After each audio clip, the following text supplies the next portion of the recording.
Sorry, I'm just kind of out of it today. I'm just really exhausted.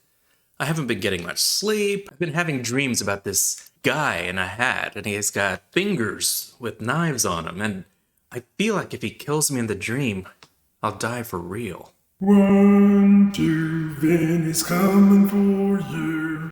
You're Freddy? Welcome to my nightmare. The 80s and 90s Freddy? 2010? Oh, never mind then.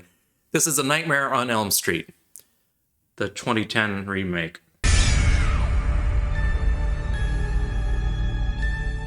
Sometimes the Yelp critics are just pretty obvious. Can I have another? Where are you going? Don't feel bad. The staff disappears every time I go into Home Depot. I'm pretty sure it's personal. Just go behind the counter and fix your own meal. Feel free to tip yourself. So either we're in a dream or Waffle House. You see, in a Waffle House, instead of his blades, Freddy just hits you with a chair. Everyone loves bacon, but we don't talk about where it comes from, do we? Dean. This is Dean, Sleepy Diner. Chris drops by for encouragement. Wow, you look... Like I haven't slept in 3 days. I was gonna say fat. Dean has been having nightmares and has been getting less sleep. The Riffed. Clumsiness gives Dean an excuse to be alone again, and he falls right back to sleep. Dean, what are you doing? I'm kicking my ass! Do you mind? Does YouTube still allow us to say, better play it safe? Freddy makes Dean ruin the structural integrity of his own throat with a steak knife. Feels so classy. What a lovely day. Oh crap, it's a funeral. Sorry. Can you weep to yourself? I'm trying to listen to the holy guy. Dean seemed to be very popular with the grade schoolers. Remember when you play slip and slide? Check for rocks. Oh, I'm sorry. Was this outpouring of grief boring you? Sorry for your loss. Chris realizes she knew Dean as a child when they were both picture frame models. How can anyone sleep next to wallpaper so loud?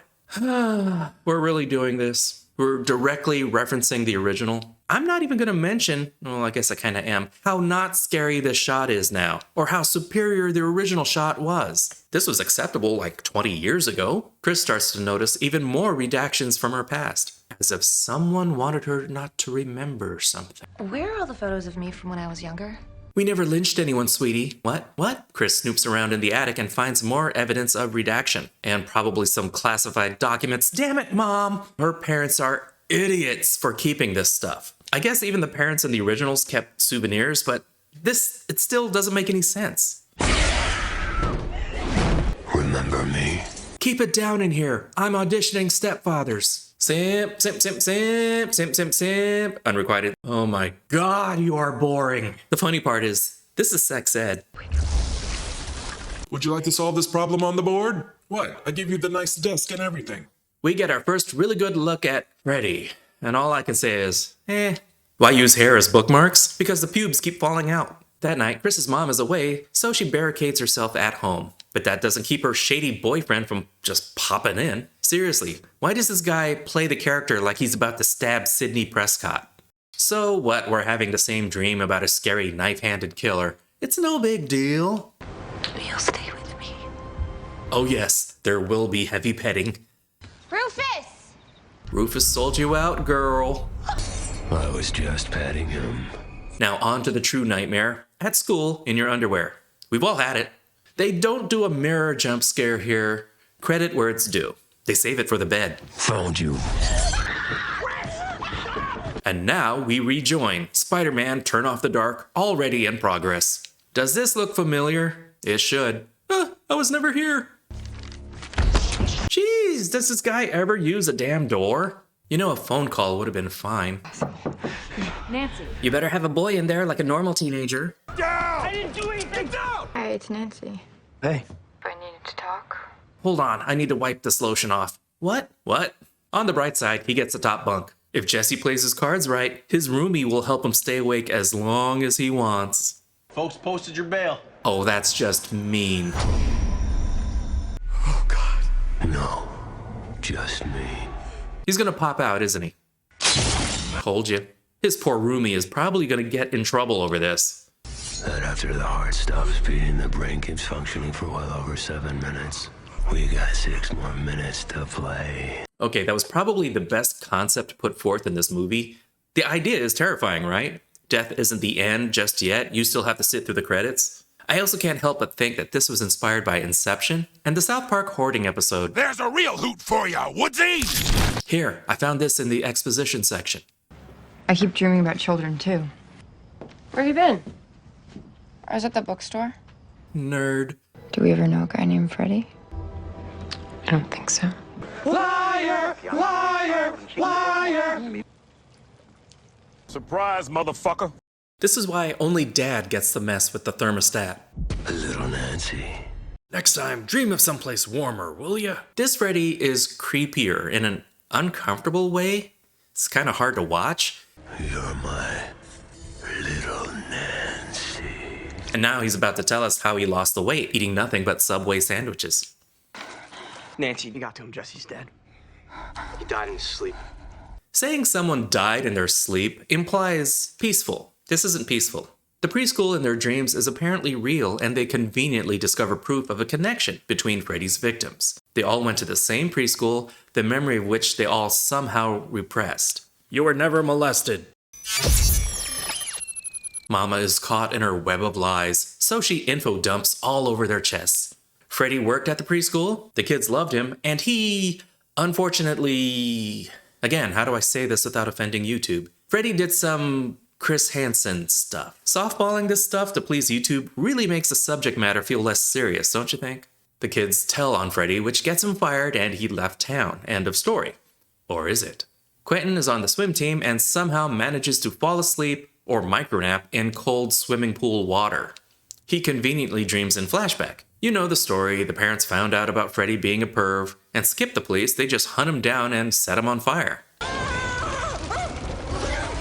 Hot stuff coming through. Quentin is revived, but, falling asleep will get you cut from the swim team. Go get the nurse. I don't know, maybe call an ambulance? What's the nurse gonna do? Put iodine on him? Nancy Googles, again, the other kids/victims, including one who uploaded his death.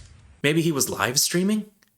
I know what happened to Freddie. They get confirmation from Mr. Krabs. We were protecting. From what? Money! Nancy sees dead people. No, just stop. Quentin is out of refills. I'm gonna have to call the doctor on this. How dare you follow FDA procedures? Meanwhile, Nancy has a dream.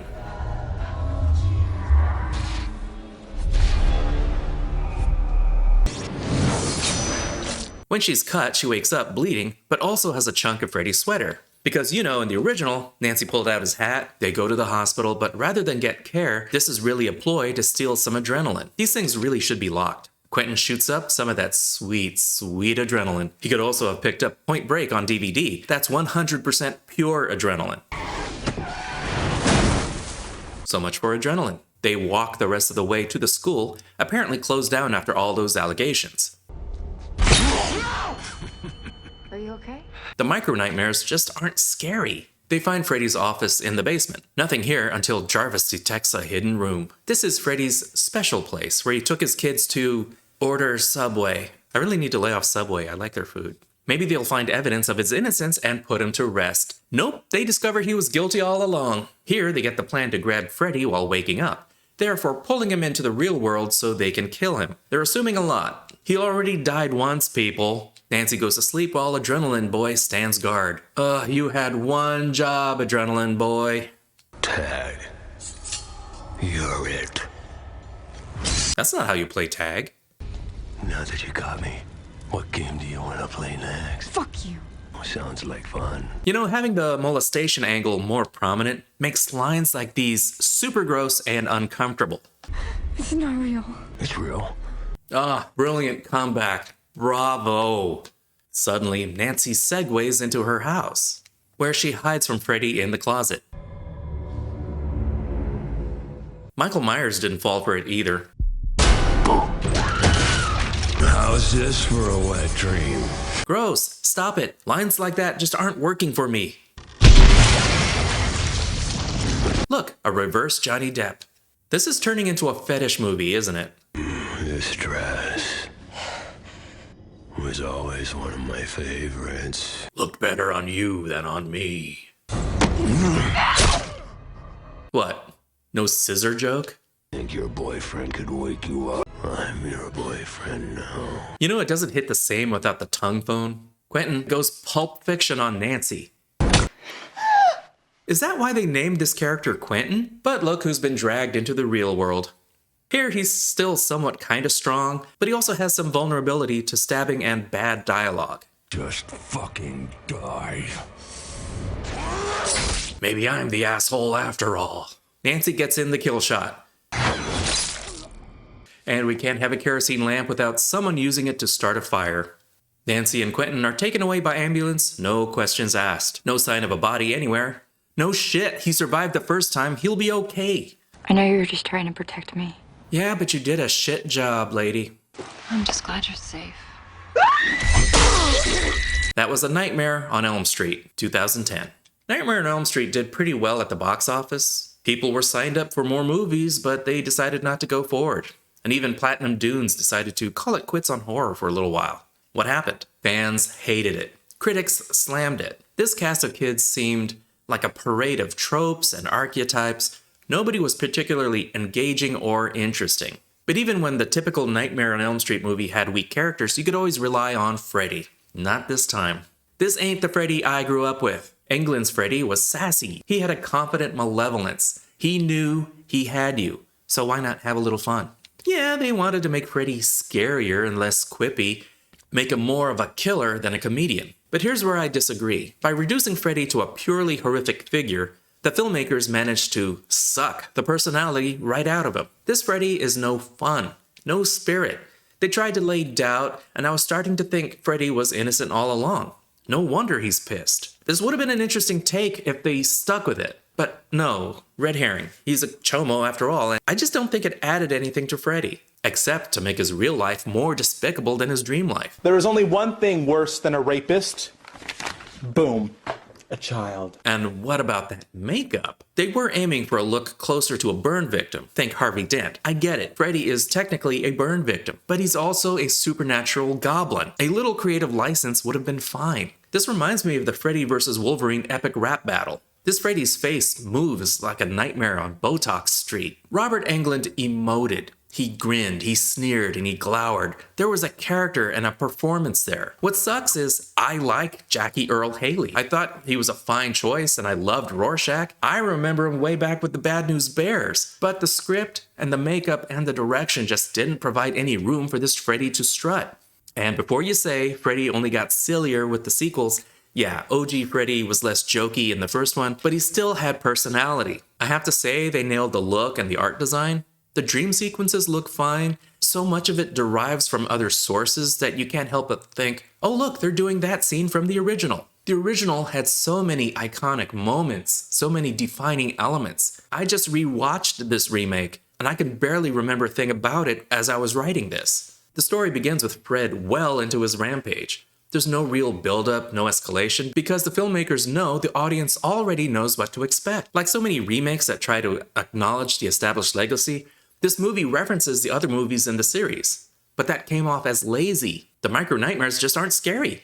They wanted quick little bites that you can just throw at the audience, without having to go into a full dream where they have to sit through ads. The movie itself is very standard. You can just see the writer ticking off the boxes. Fred's defeat is more action-oriented, but still very anticlimactic. It's like when you have that quick falling dream and you jerk awake. Nightmare on Elm Street 2010 is 1.5 Bs, and I'm being generous.